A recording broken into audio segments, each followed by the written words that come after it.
Okay, let's take a look at overhead variances, exercise 7-21. Joyride Corporation has a fully automated production facility in which almost 97% of overhead costs are driven by machine hours. As the company's cost accountant, you have computed the following overhead variances for May. And of course, we see the favorable and two favorable variances and two unfavorable variances as well. The company's president is concerned about the variance amounts and has asked you to show her how the variances were computed and to answer several questions. We know that budgeted fixed overhead for the month is $500,000. The predetermined variable and fixed overhead rates are $10 and $20 per machine hour, and budgeted capacity is $10,000. Now, we're to use the four-variance approach and prepare an overhead variance in as much detail as possible. Then we're going to answer some questions. What is the standard number of machine hours allowed? How many actual hours were worked in May? What's the total spending variance? And a couple other questions as well. Well, let's take a look at that four-variance approach and see how we can lay this out. Okay, first let's calculate a few things. Budgeted machine hours would be equal to the budgeted fixed overhead of $500,000 divided by the $20 machine hour rate. Okay, so a budgeted machine hours is 25,000 machine hours for the month of May.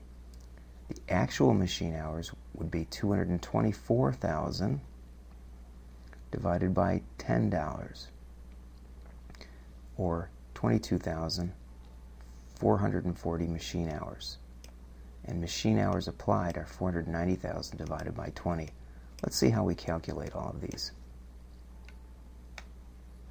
Okay, so we know that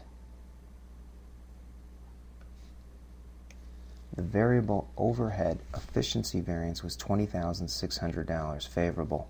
They gave us that number.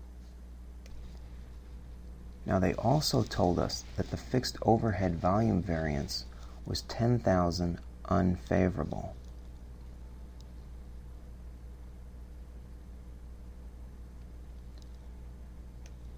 So if we were unfavorable by $10,000, then we must have only applied 490,000, which is the 500,000 less the 10,000. Okay? So if we know that we only applied 490,000 and we divide it by the $20 fixed overhead machine hour, we can compute that the machine hours applied were 24,500. Okay, and from that we come up with a total cost of $245,000, taking the hours times the $10 rate. Since they gave us the 20,600 favorable variance, we can work backwards and determine that this number right here must be $224,400.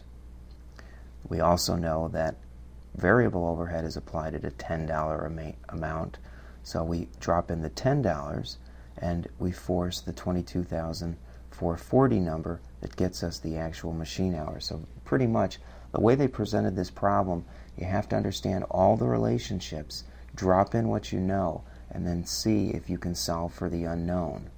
So there's a bit of division when you need to and subtraction when you need to. Okay, so now that we know 224,000 and know that there's $10, if we also knew there was a $17,000 favorable variance, then we know 224 less 17,000 favorable gets us our actual variable overhead of $207,400.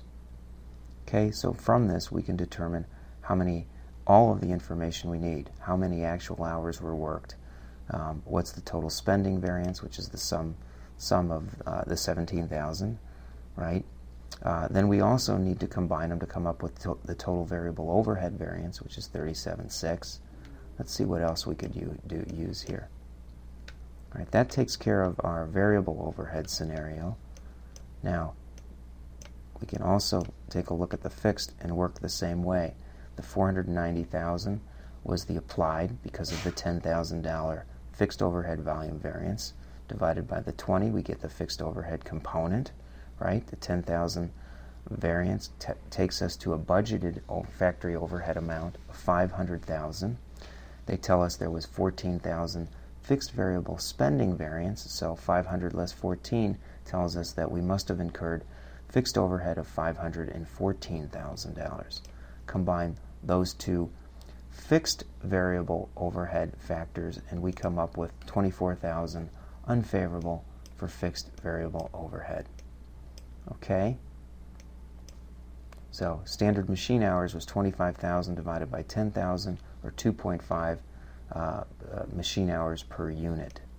How many actual hours were worked in May? We would take the 224 divided by the $10 to come up with 22,440. And we already determined the 224,000 earlier. Okay, so the variable overhead favorable efficiency variance resulted from using 2560 fewer machine hours than allowed, given a production of 10,000 units. The fixed overhead volume variance resulted in underutilizing capacity by 500 machine hours. Okay, and all of this you can see from doing the four-part analysis. You're just looking at the various pieces of information that's provided. I know I'm sliding, makes it a little bit hard to see. On part F, they say, what entry would we make? Let me sort of slide down and show that. Okay, given what was provided above, we need to record these variances to the proper areas. And we've incurred a $3,000 total overhead spending variance, a variable overhead efficiency variance of $26,000. Both of those are unfavorable, so they get debited. Volume variance is credited $10,000. And cost of goods sold then is the net impact of how we clear out these variances. And in this case, it's a favorable net effect, reducing cost of goods sold by $13,600. So this is a rather tricky problem, but you have to solve it by solving what you know, using the relationships. Let me point those out again in the four-part analysis, or the four-variance approach. And you keep solving what you know to solve what you don't know. And once you solve what you don't know, you hopefully can use that in the next step to solve the next piece of this puzzle. Okay, thank you everyone.